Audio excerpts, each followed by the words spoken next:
And there are still some on Slido which I've not asked yet because I thought it would be a better place to ask, because they represent the interdisciplinary research that's taking place. And I'm going to find it. So here's a question.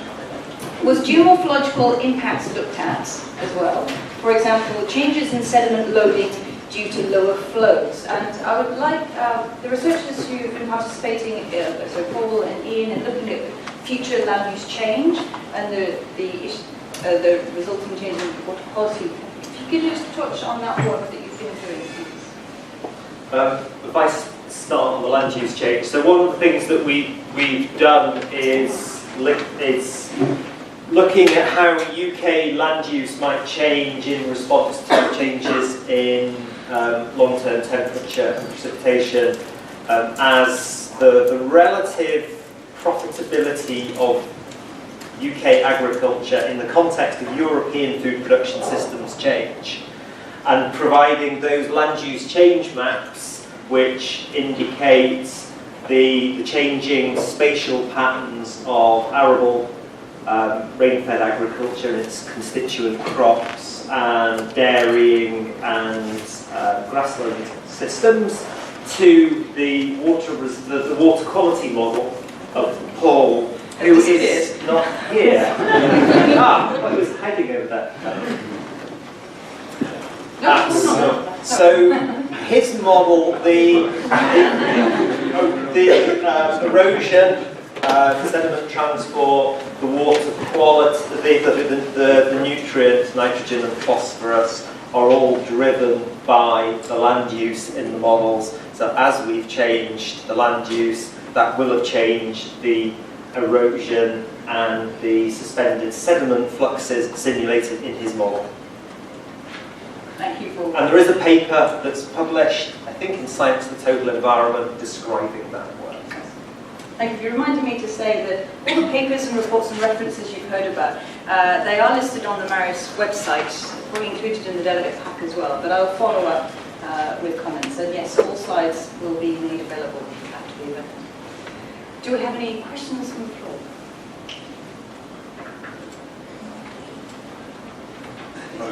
Ron Lawson, Artesian Consulting.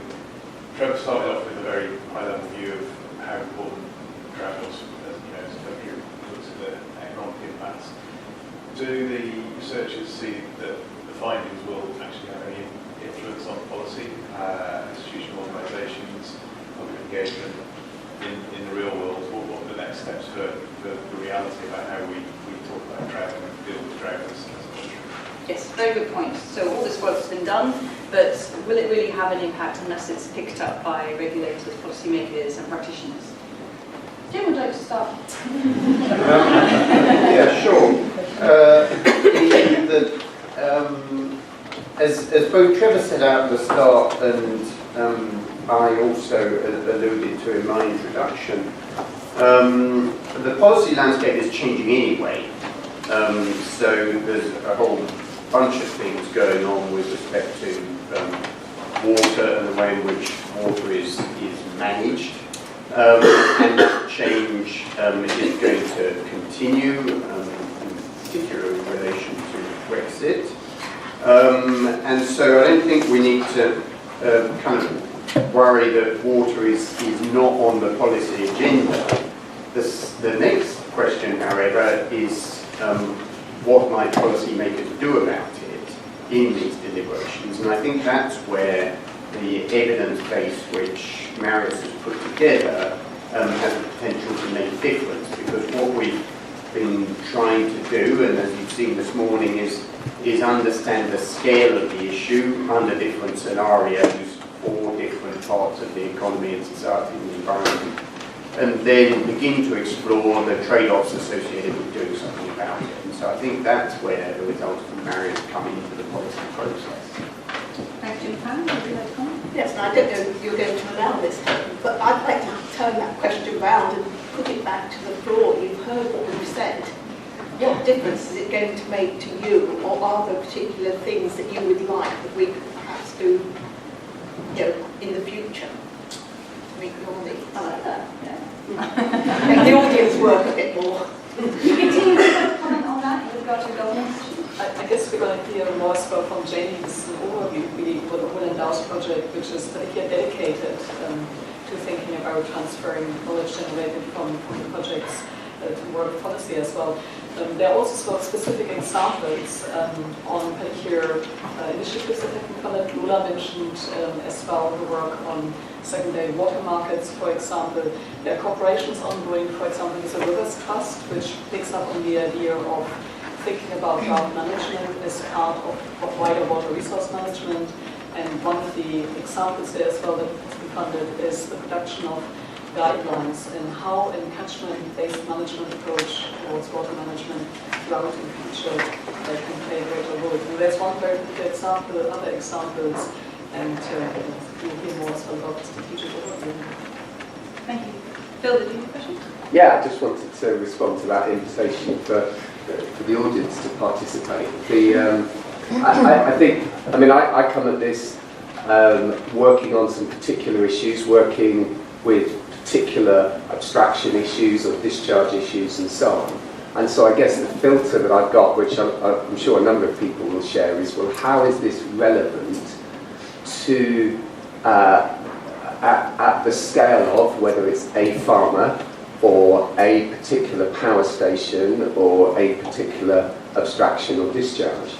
And I was interested in Trevor's comment at the beginning about actually what he's really excited about is how much the science has advanced. And I think that's reflected, no doubt it has, and this isn't a criticism of this programme, but much of it is very macro and will affect policy at maybe a macro scale.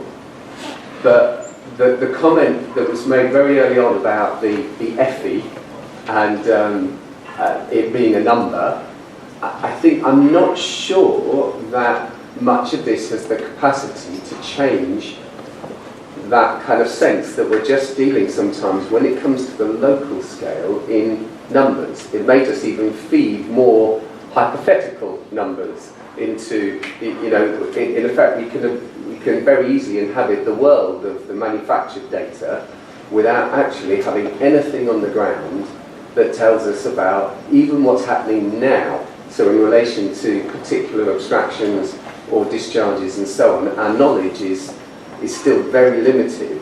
So potentially this just adds in a whole level of uncertainty to what's already a very present uncertainty. And I'm a bit concerned whether there is a programme of work that may drive through a wider process of simple monitoring over a longer period of time that enables us to connect this really useful macro stuff with what's there on the local level. And at the minute, that's a huge difficulty that isn't being bridged, I don't think. With regard to specific monitoring data that's been collected, certainly by the Maris project, we have the cytometry data, the algae and cyanobacteria measurements, and certain nutrient concentrations, but there has been a deficit of data collection in that regard. There are 3 other projects within the programme. There was an attempt by one of the projects recently to apply to NERC for, let's call it emergency funding, to start monitoring when we thought we were going to be, we were on the eve of a drought, and it was turned down. So there is a wider question about the monies available for monitoring data. But I do take your point. Ian, would you like to comment? It wasn't really related to that aspect, but it was about the sort of the micro level understanding, and I think it's just that there's a couple of things that are worth raising that have arisen out of Maris and its data products. I mean, one of the things is that the event sets have been feeding into the agricultural demand work being done for Water Resources East, which is sort of a more integrative approach to water resource management in the east of England. And the other thing is that we have a follow-on project which is taking the event set data that's been developed in Marius and using it within a farm scale tool they're called de-risk to allow individual irrigated agribusinesses to understand their drought risk as a business risk.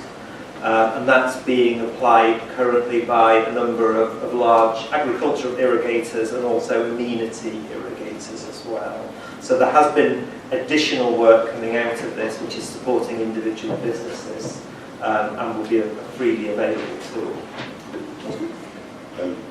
Also in response to macro versus micro scale, I totally appreciate that very often what people want to know is something at a very specific point, in a very specific point in time and space. And in hydrology, unfortunately, it's, the smaller the scale is that you look, the more the local controls take over, and these are very hard to capture in general models. I think the approach here was to work on both scales, work in very detailed at the small scale to get an understanding of how much effort is actually needed to get detailed information, and you can only do that in a few places. And at the same time, build the larger scale frameworks in which then that information can feed in as a starting point, so that it can guide where monitoring should place, and where do we need more detailed and more higher resolution monitoring, and where can it be more relaxed and less, because the controls are not as local maybe. So I think that interaction is exactly what is needed to come up with an approach, a coordinated strategy, if you like, to guide that monitoring, rather than saying we need monitoring everywhere, which is not feasible. So you need the scientific framework in which you can guide that development of the monitoring framework. Oh, sorry, Richard. Yeah, and also I think the other point to make of this is that a lot of the modelling that is happening is at a very high resolution. So all the hydrological modelling, and that has been done in the past, for the recent past, and so there's a lot of potential information out there. You have observational sites, and you have the detailed modelling that's going on across the whole of the river network, and there's a lot of work you could do on bringing those two together to give you more detailed site estimates from the hydrological modelling linked to the observations that are there already. I think just briefly to come back on that without dragging it out, I realise, is that I think it's quite possible to do that at a hydrological level. It still doesn't for decision makers in relation to specific point sources, whether it's abstractions or discharges and so on, allow them to answer the so what question. If flows range between this and that, and it might hit this in 1 in 500 years, and it might be that at a normal level, and so on, so what? What are the actual impacts that we're looking at from an environmental point of view? And I think that's still a huge gap. Jamie, would you like to respond? Without stealing my own thunder, this I'm going to be talking about endows, and it really is to try and work with decision makers on local and large-scale case study applications of the sorts of things we're hearing from Marius and the other projects. So just an invitation that, I'm not going to say we can answer your specific question, but this is the time to be doing those local-scale case studies. Just thinking as well about a particular example of getting a handle on volume and water in terms of, for example, the agricultural sector, knowing what in numerical terms the volume of the water is to the farming sector, to particular farms, and as well how that can feed into particular decision making. It seems to me when there is a proposal for a license modification on the table, that knowing sort of more in numerical terms about the value of the water could help to inform decisions about the proportionality in legal terms as well of the decision, for example, of the regulator, just to have some of the broad brush legal tests we have that guide as well the exercise of discretion of regulating decision making, for example, that the data can help as well to flesh out what does proportionality really mean in this context, what does protecting a legitimate expectation mean, and so forth. So that it could feed in as well in that way, perhaps, in specific decision making. I was going to say on what we'd like from sort of micro scale, I think the water quality example about climate change and responsive is interesting. At the moment we run multiple support schemes for rivers. We're very much based on running them based on low flows. We're looking at other indicators like temperature, dissolved oxygen, when to actually run them. So some kind of scientific basis for it would be very useful. And low flows, looking at it from an experimental point of view. I think there are applications for micro. Paul has entered the building. Oh, point is now. The reason I asked a question earlier, could you respond to that? Well, yeah, there's a lot of knowledge captured by the models that incorporate processes and incorporate dynamics between the flow, water, and ecology. And that's based on a lot of experimental data that's been collected and also observations in the river systems itself. So it's possible to set the models up for different catchments. I mean, we've roses here from 10 to 21, but we've recently set up the models for 3 catchments in London, in the Lower Lee, looking at the idea of looking at how wetlands might be introduced to improve the water quality, and how you might control misconnections and improve the quality of the water going into the River Lee. So, but of course every catchment's different, so you do have to go through an exercise of actually applying the model to the specific river system, so you can ensure you're capturing the kind of key dynamics and processes controlling the behaviour. Well, we're in a situation where we can actually do something about it. Like if you come actually controlling how much ground is Yeah, and you can run scenarios with the model to actually say, well, okay, what happens if you to the groundwater flows, or you put in a wetland system, or you change the agriculture, or you move the pigs away from the river. You can do a lot with the models to assess scenarios. Thanks. Paul, could you just shut the door? Thank you. Minimize that noise. And we'll have the last question. Thank you, from Paul Hammond. Thank you. I'm learning that I need to think in terms of drought much more clearly between irrigated cropping and rainfed cropping. And in my naive way, for the last few years, I've thought about what farmers might need to do in terms of drought and for the wider environment. To think about growing less thirsty crops, which means to me cereals. And so I've learned today that because of higher temperatures and soil moisture deficits, that might not, is that a bit of a red herring, because if farmers don't move from irrigated crops to cereals, what else would they do? And can I just tag on to that? I was really interested in what Kevin said.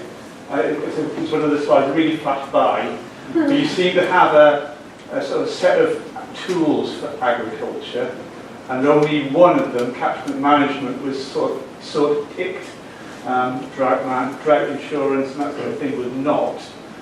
And that seemed to be sort of a good list for the farming community to think about where it needs to go. And that was a little bit of a mixed message, because then we got a really quite positive list from Lola. But that was very much irrigated cropping in all the things that farmers are doing to make them their irrigated cropping businesses resilient. So just a few mixed messages maybe. It's not so much a mixed message if I explain the wider background, because obviously I had just 5 minutes and I could have told. Now, the databases for this, and why there's only one red circle in the agricultural boxes, this is based on an analysis of the water resources management. So I was looking through all the water resources management plans, and are there any references to agricultural kind of options? And I only found this one. Okay, thank you very much. Okay, well, thank you. We'll bring this particular session to a close, and